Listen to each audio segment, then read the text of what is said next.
Hello and welcome everyone to the second podcast for Chapter 56, Day 42. In the previous podcast, we talked about we talked about the things that make up Earth's biodiversity. And in this podcast, what we're going to talk about are the threats to the biodiversity that we talked about previously. Okay, let's go ahead and get started with the Objective 2, Threats to Biodiversity.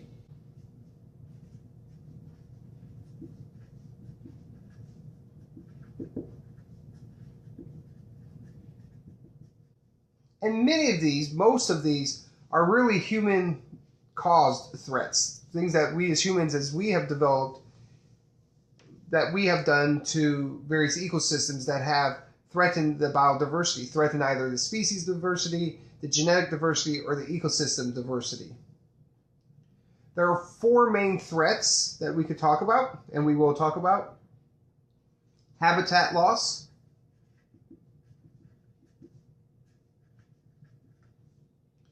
And I'll put a star by this one because this is the greatest threat to biodiversity in ecosystems. Introduced species.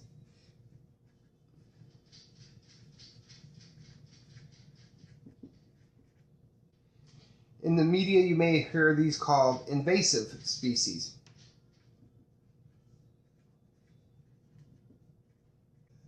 The third thing is overharvesting.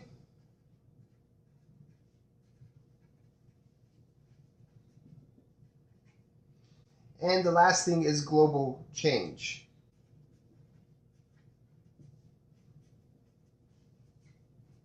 What I want to do now is spend a little bit of time talking about each of these four threats to biodiversity. And let's begin with habitat loss.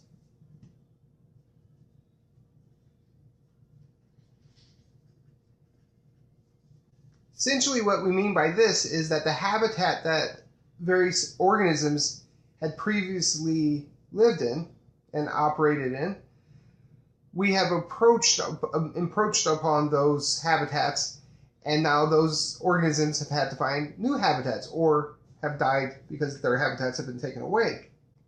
Some of the things that have led to this habitat loss of the organisms include agriculture,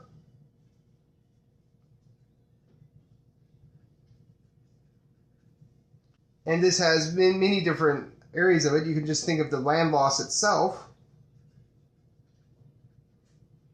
As we have made larger and larger farms and areas for livestock to feed, we have taken away land from native species.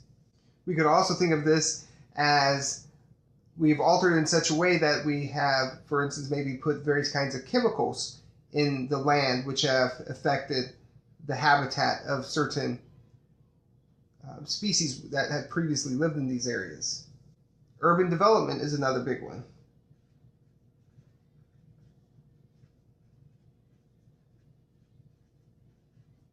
As cities have began to develop and get larger and larger with suburbs forming, this has caused the loss of habitats for organisms that used to live in those areas. And in many cases, those organisms could not find another suitable habitat, and in many cases, they just simply died. Forestry, the destruction of forests, have certainly wiped out a lot of the habitat for certain animals who lived in the forests. Mining. If you look up, it's called mountain top mining, and this is a tactic that literally just kind of blows up the side of the mountain, and sometimes the top of the mountain is gone because of that, and that causes great destruction of those mountains and the habitats where those organisms once lived. And just the big picture pollution. So not to point out the obvious, but habitat loss, particularly when that organism can't find a new habitat to survive, this often means extinction for that particular organism, that particular species. Let's move to the second threat to biodiversity, and this and these include introduced species.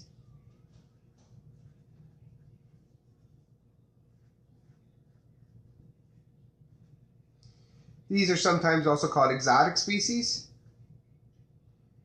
or invasive species.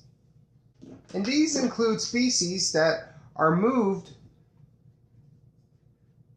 either intentionally or accidentally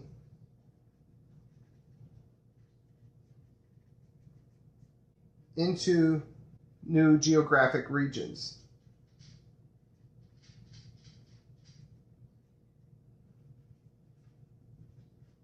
What's really increased these exotic and invasive species is the fact that humans are much more mobile today. We travel increasingly efficiently by plane, by car, by what have you, from one region to another, and often by accident we can introduce new species into new geographical regions. Your book gives a really good example of this, and these are the brown tree snakes. So let's draw a poor representation here of China here. And then we have the Philippines here, various Philippine islands here. We have Indonesia here, New Guinea here. And way up here we have Guam. Now in Guam, there were no snakes. There might have been some snakes, but if they were there, they were held in check. If my memory serves correctly, there were no snakes at all. But if they were there, they were held in check by natural predators. But what happened after World War II, so after World War II,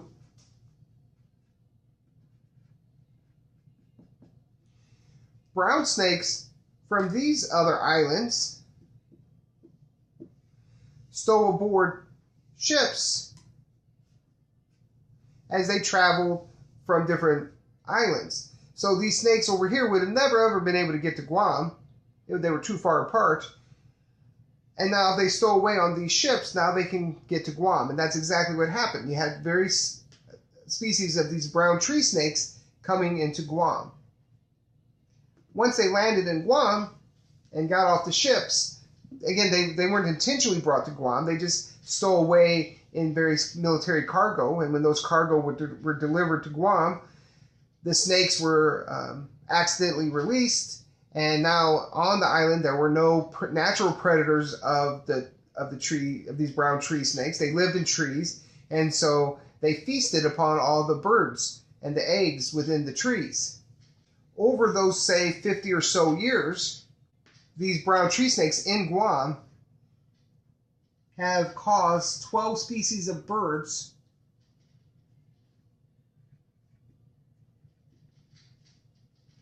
and 6 species of lizards to go extinct. Again, because these brown tree snakes, once landing in Guam, they had no natural predators, and so they were able to just feast upon the various birds and lizard species that lived on these islands. There are countless examples of this in the United States. We know of the zebra mussels. That's very common and familiar to us in Michigan, so zebra mussels.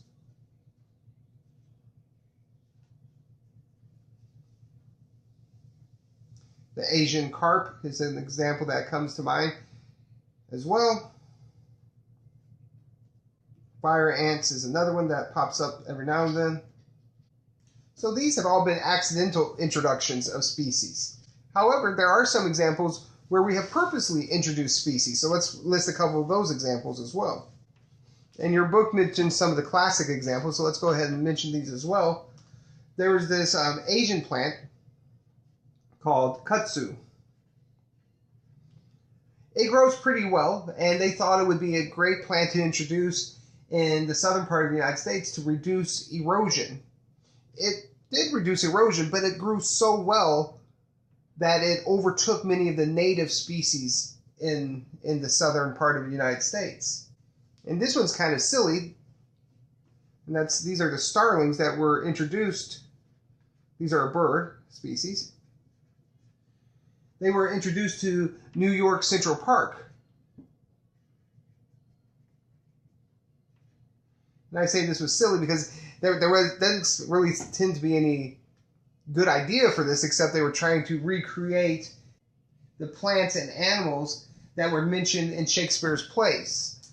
And as a result, these starlings, again, no natural predators, and as a result, they have spread not only in this area, but all across North America. So from New York, they've gone all the way through North America.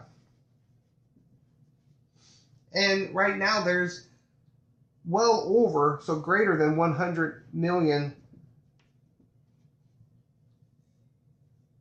starlings.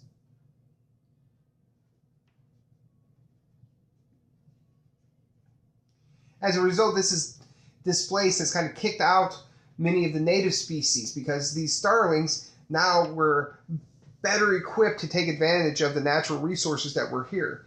And the other animals that were kind of held in check by various natural selective pressures now were kind of kicked out. So we can say thank you to Shakespeare and all of the fans of Shakespeare for the starlings. And again, there's many different kinds of examples that we see, sometimes with good intentions and sometimes with not as well planned out intentions, where we have introduced species that have really changed the ecological landscape of various countries in the world. It is estimated that these introduced species contribute to, as your book says, about 40% of the extinctions recorded since 1750. So let's write this down. This is a pretty striking number. So 40% of extinctions since 1750 have resulted from introduced species. There are roughly 50,000 introduced species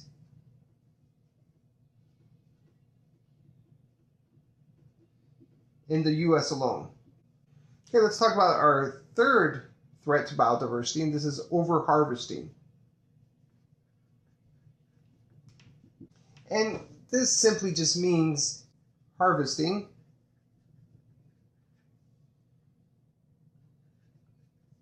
of wild organisms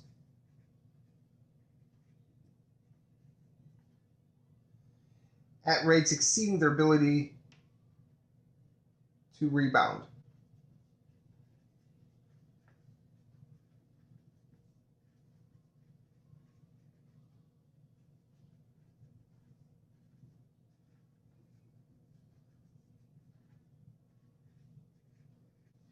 So let's think of a few examples. One would be if these animals or organisms that we were harvesting were in a small area, like an island.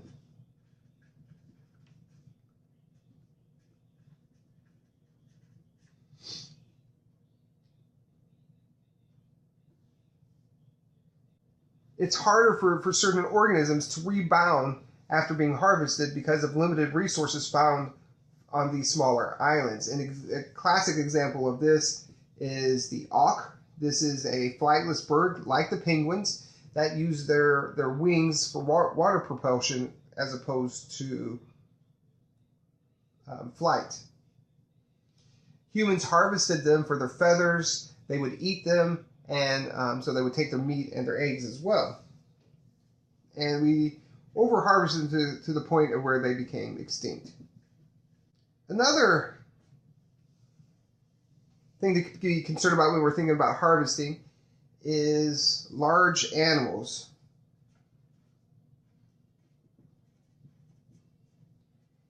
With low reproductive rates. Sad examples of this would be elephants that are harvested mainly just for their tusks to be sold on the ivory market. Whales have been hunted to near extinction, and rhinoceroses. Because they're large animals with these very low reproductive rates, the quicker you kill them, it's much harder for them to rebound because of this very long reproductive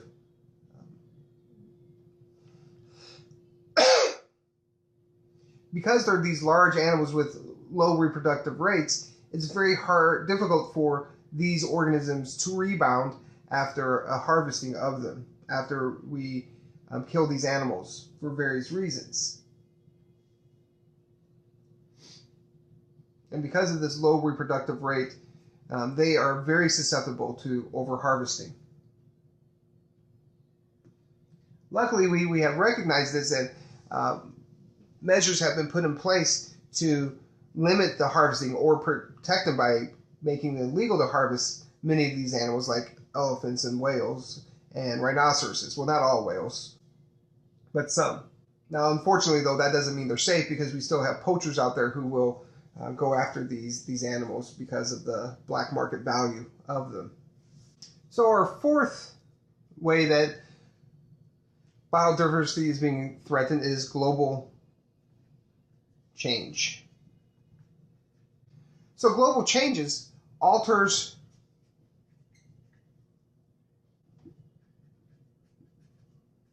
Earth's ecosystems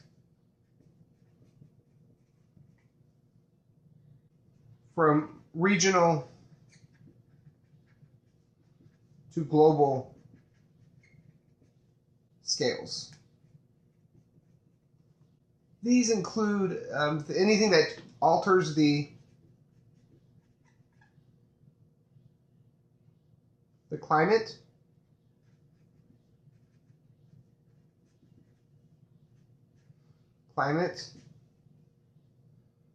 atmospheric chemistry,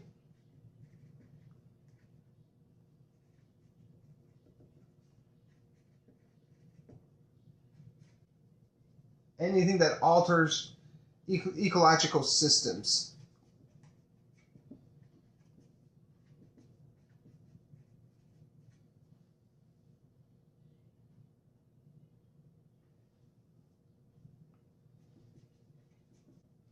That reduce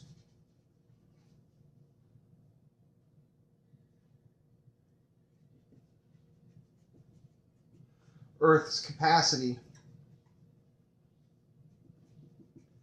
to sustain life.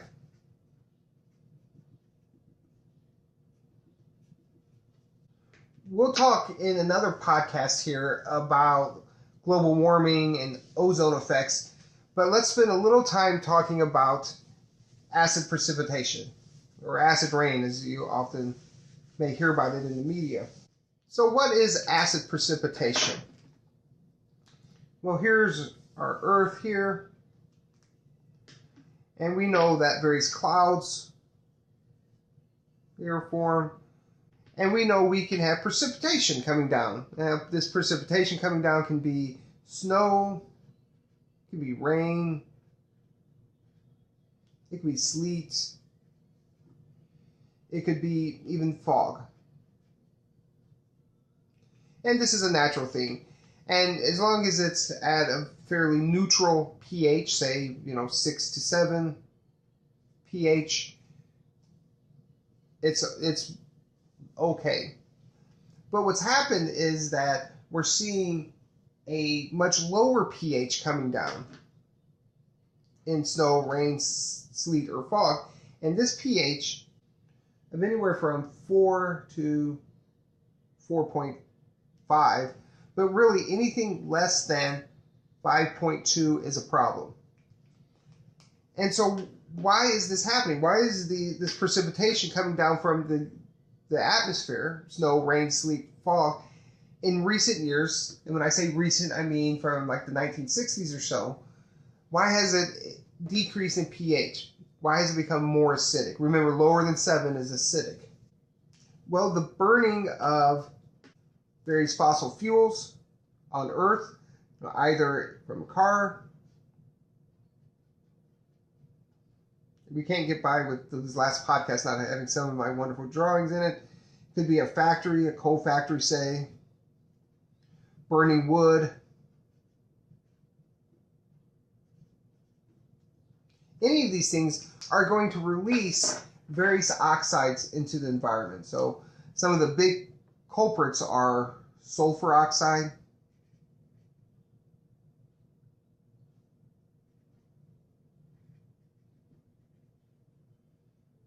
and nitrogen oxide,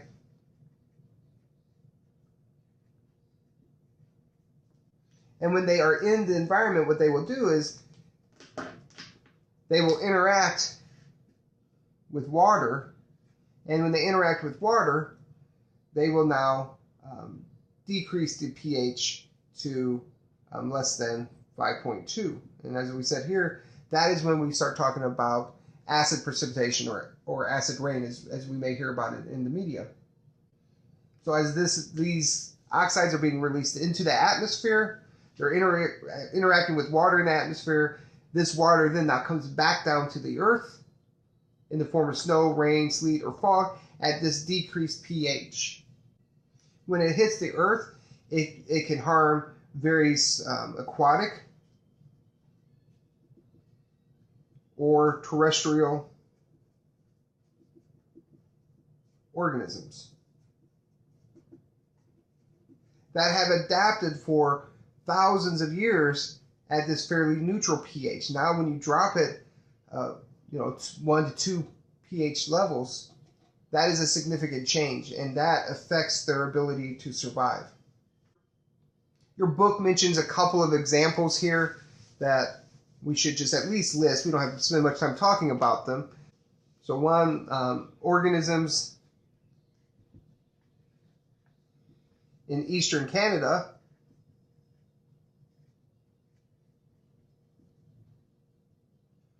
were affected by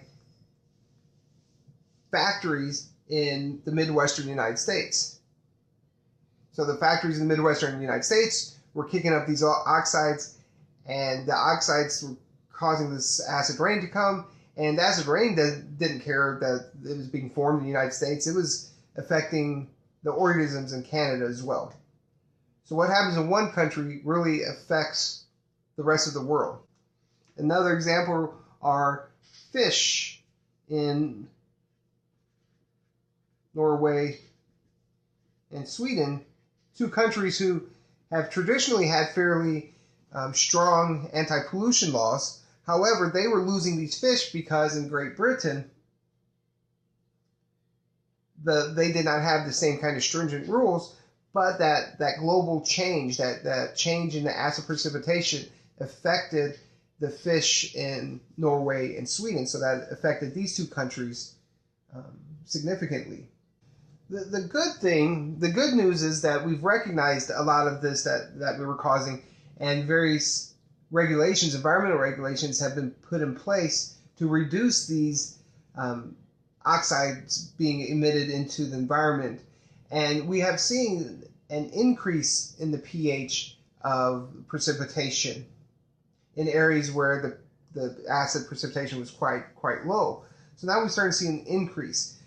So that's the good news. The bad side is that the damage has already been done, and many of these ecosystems will take decades before they can fully recover. But the good news is that they are recovering, and we have put in place some of these restrictions that will reduce the continuation of this harmful acid rain. All right, that ends this podcast over Objective 2. If you have any questions, let us know. We'll see you in class. Bye.